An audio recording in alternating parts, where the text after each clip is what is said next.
بسم اللہ الرحمن الرحیم۔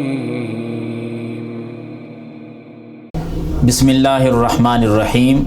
محترم سامعین و ناظرین، لباس کے کلر کے حوالے سے آج کی ہماری گفتگو ہے کہ جب ہم اپنے جسم پر لباس زیب و تن کرتے ہیں، سب سے بہترین کلر وہ کون سا ہوتا ہے؟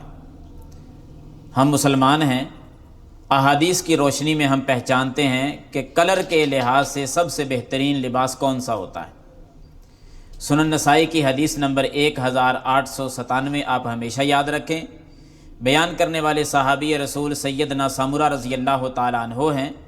وہ فرماتے ہیں کہ میں نے خود اللہ کے رسول صلی اللہ علیہ وسلم سے سنا، آپ علیہ الصلاۃ والسلام فرما رہے تھے کہ البسوا من ثیابکم البیاض فانھا اطہر واطیب۔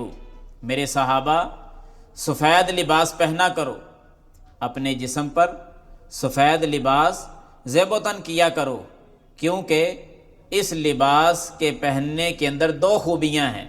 جو سفید لباس ہے نا، اس کی دو خوبیاں فرمایا، نمبر 1 یہ صاف ستھرا لباس ہوتا ہے، اور دوسرے نمبر پر فرمایا کہ یہ عمدہ ترین لباس ہوتا ہے۔ اور جس لباس کو صاف ستھرا اور عمدہ ترین اللہ کے رسول صلی اللہ علیہ وسلم فرما رہے ہوں، اس لباس کے بہترین ہونے میں کوئی شک نہیں۔ اسی وجہ سے نبی صلی اللہ علیہ وسلم نے یہ الفاظ بھی ارشاد فرمائے کہ وَكَفِّنُوا فِيهَا مَوْتَاكُمْ۔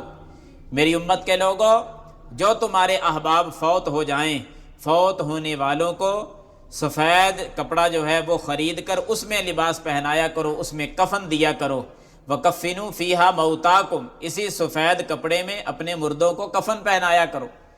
تو اس حدیث سے یہ بات واضح ہوتی ہے کہ سفید لباس، وائٹ لباس یہ عمدہ ترین ہے، صاف ستھرا ہے اور سب سے بہترین لباس ہے۔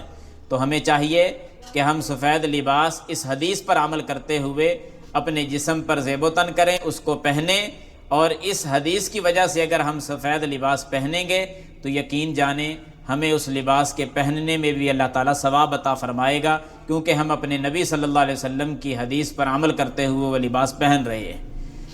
تو جب ہم اس حدیث پر عمل کریں گے اللہ تعالیٰ ہمیں اجر عطا فرمائے گا۔ دعا کرتا ہوں کہ اللہ تعالیٰ ہم سب کو سفید لباس پہننے کی توفیق عطا فرمائے، آمین یا رب العالمین، وما توفیقی الا باللہ۔